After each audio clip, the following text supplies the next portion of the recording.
Alors, dans cet exercice de représentation graphique, où il nous a demandé de tracer le diagramme en branches et feuilles. Alors, dans l'énoncé, l'Algérie est une zone du globe bien ensoleillée. La série de données suivantes présente quoi? La durée en heures moyenne d'ensoleillement par jour pour certaines wilayas. Alors, on va prendre ces heures-là. On a 9h30, 8h30, 11h, 8h, etc. 10h, 6, 10,6 heures, etc. Je vous demande de tracer le diagramme en branche. Alors,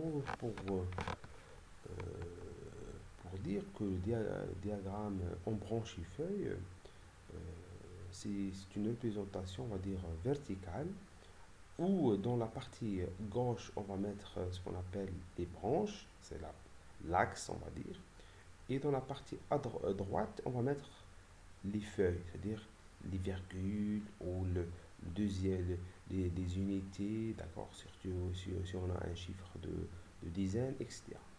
Donc c'est une représentation, c'est-à-dire les feuilles sont triées en ordre croissant en plus. Hein.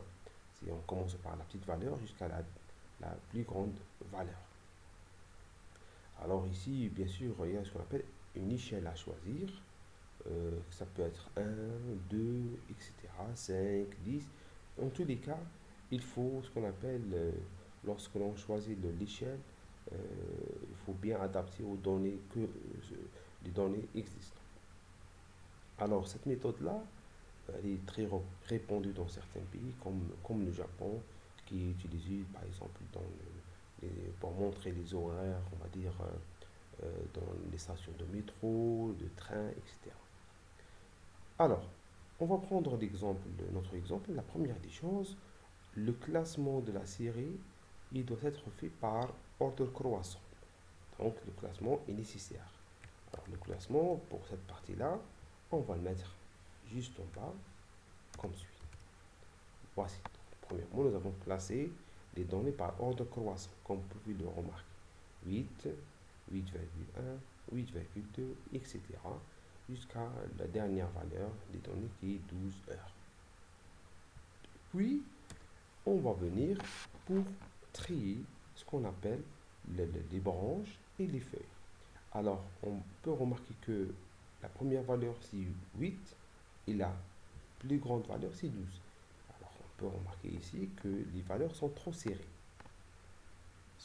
Il y a 4, 5 on va dire, unités entre les deux valeurs, l'extrême et les deux extrêmes, c'est-à-dire entre l'étendue, il est trop petit. Mais on a plus de données. On a des données importantes qui dépassent, je pense, les 20, 25. Donc nous, qu'est-ce qu'on va faire? On va passer à une deuxième méthode qui est quoi? C'est-à-dire, on va les classer par une échelle de 1, c'est-à-dire 8, 9, 10, 11. Ça veut dire, entre chaque valeur et valeur, une branche et une branche, il y a une seule unité. Mais par contre, ce qu'on appelle dans les feuilles, on va mettre ce qu'il y a après la virgule. Alors, la représentation graphique possible pour ce cas-là, elle est donnée par la figure suivante.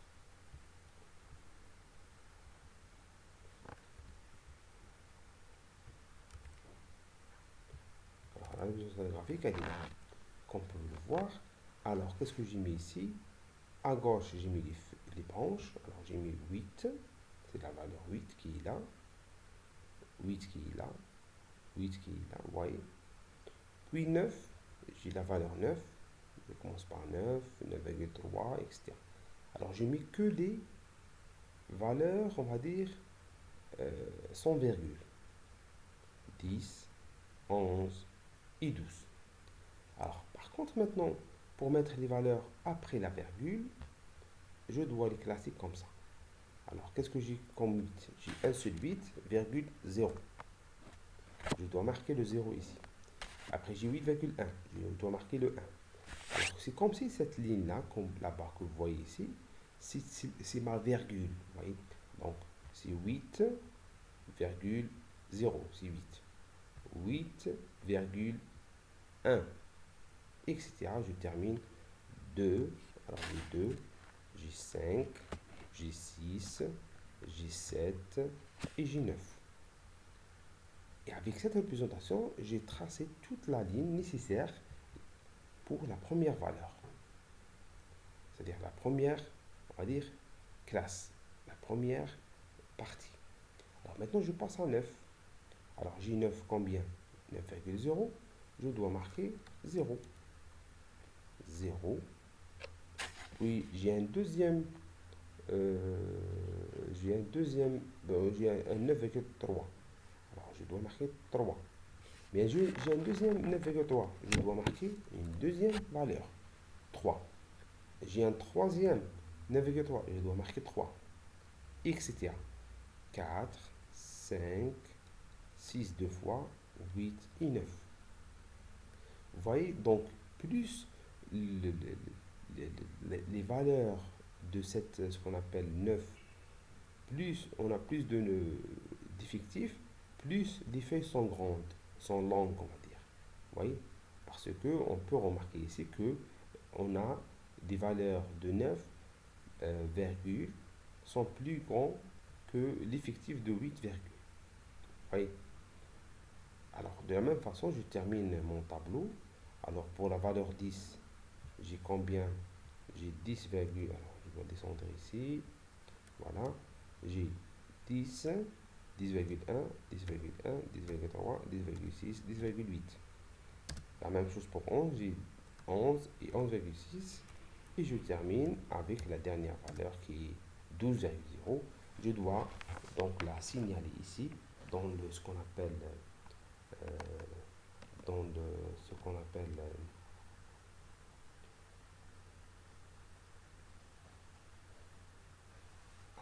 j'ai oublié le 11,6 qui est là. Alors il y a un certain 11, pardon. Alors 11,6. Alors que je ne l'ai pas classé. J'espère que vous l'avez remarqué. Hein? Il est là. Vous voyez, le 11, il est là. Donc, vous voyez le 11, il est là. J'ai le 11,6 qui est là. Donc, je l'ai bien classé. Très bien. Et avec cette façon, donc j'ai terminé. Donc, alors, je peux marquer donc ici que c'est un diagramme. Hein, figure. Voilà, je vais marquer figure. Figure. Diagramme, branche et feuille. Voilà. Branche et feuille. Voilà. Très bien. Alors, passons maintenant au deuxième exercice qui donne ce qu'on appelle des séries de chiffres. Il vous demande de transformer ces séries-là en diagramme en ligne. Alors, diagramme en ligne, ça veut dire on peut traduire graphiquement ces séries de données en diagramme en ligne. Ça veut dire ça sera tracé linéairement. Alors, on prendra la première série qui est là. Voilà, les premières séries. 1, on va dire. La série 3, 9, 7, 1, 5. Alors, bien sûr, on peut les classer de la petite valeur jusqu'à la dernière valeur. Et comme ils ne sont pas nombreux, donc, on peut dire que la série elle est donnée comme suit. 1, 3, 6, 9, 8. Donc, c'est ça ce qu'on appelle diagramme en ligne. On doit respecter la distance entre chaque point, chaque unité, et bien sûr, nombre de répétitions. Alors ici, nous avons une répétition unitaire pour chaque valeur. Donc, on doit donc la représentation, elle est, on va dire, en ligne, mais sans aucune répétition. La deuxième série, qu'est-ce qu'on a ici? Alors, on a donc 2 fois, 3, 4 et 7. Alors, qu'est-ce qu'on remarque? On remarque que la série, la valeur 2, ça se répète 2 fois. Donc, Donc, elle a quoi ici? Donc, deux fois la longueur, d'accord? Donc, à partir de là, donc on peut marquer, donc 3 il a une seule unité, 4 une seule unité, 7 une seule unité. Par contre, 2 il a deux unités de longueur plus grandes que les autres. Alors, pour le troisième cas,